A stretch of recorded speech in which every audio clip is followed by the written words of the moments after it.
The rain fell harder than ever. The city lights blurred in the downpour, and just as the CEO was about to drive past, a soaked young woman stepped in front of his car, pounding on the window. Her voice shook as she whispered, "Please, my child is sick. He didn't know it yet." But that moment would change everything. New York City, 10:47 p.m. The kind of night where the world seems to have forgotten warmth.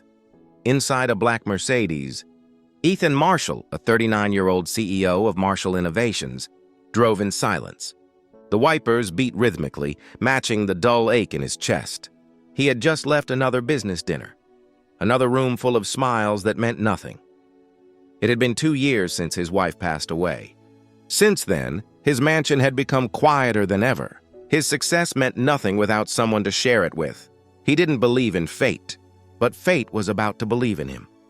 As Ethan slowed at a red light, a figure appeared through the sheets of rain, a young woman drenched. Holding something close to her chest, she rushed to his car window. Shivering, "Please, sir, I need help," she cried. "My daughter, she's burning up with fever. The clinic's closed and I don't have a car. Please, can you help us get to the hospital?" Ethan's instincts warred with suspicion. This was New York. People lied for money every day. But one look at her, soaked to the bone, eyes wide with desperation, and something inside him softened. He unlocked the door. "Get in." She hesitated. "Thank you," she whispered, clutching a small bundle, her child, close. As they drove through the storm, the little girl whimpered weakly in her mother's arms. Ethan glanced at her. Pale face, small, trembling hands. "What's her name?" he asked. "Maya," the woman replied softly. "She's only 5. Rain battered the windshield as they sped toward St. Anne's Hospital. Ethan called ahead with his company line to make sure a pediatric doctor was waiting. The woman, her name was Lila Carter, kept whispering prayers under her breath. When they arrived, doctors rushed Maya inside. Ethan followed, soaked but focused. He didn't have to stay. He'd done his good deed. But something told him to wait. Hours passed in the cold hospital corridor. Lila sat silently, holding her hands together. Ethan offered her his jacket. She looked at him surprised. "You didn't have to stay." "I know," he said, "but I wanted to." That was the first time she smiled. Small, tired, but real. They sat together in silence as the storm outside faded to drizzle. Lila finally spoke. "I didn't know what else to do. I lost my job last month.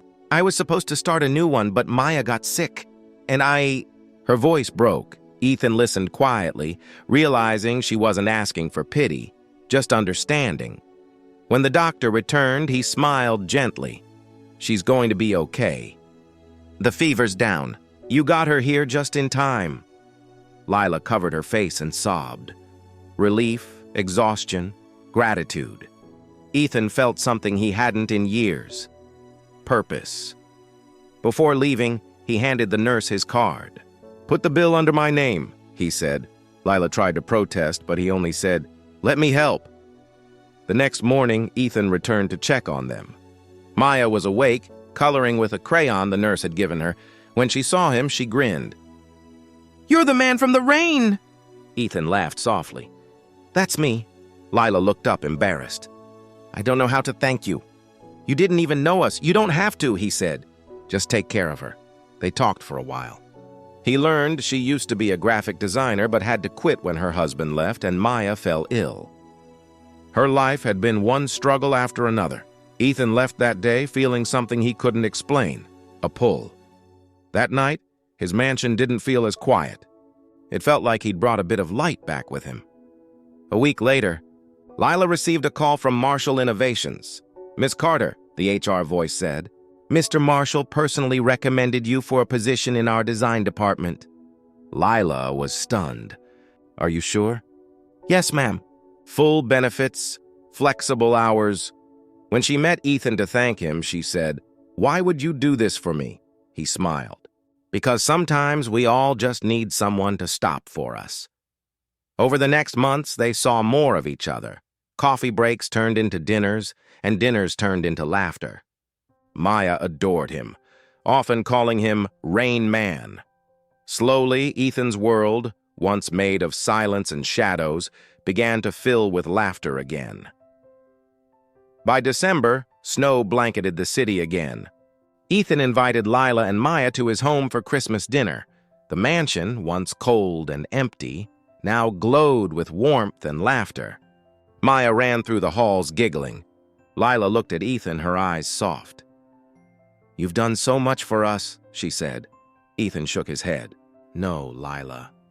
You both gave me something I lost a long time ago, a reason to care again." As midnight struck, Maya tugged his sleeve. "Mr. Ethan, will you stay with us forever?" He smiled, tears in his eyes. "If your mom says yes." Lila blushed, but her smile said everything. That night, under the glow of the Christmas tree, Ethan realized the rain that brought them together wasn't a coincidence. It was grace in disguise. Sometimes life doesn't wait for perfect moments. It breaks your routine, tests your heart, and drenches you in storms, only to show you that love, compassion, and second chances still exist. You just have to stop long enough to see them.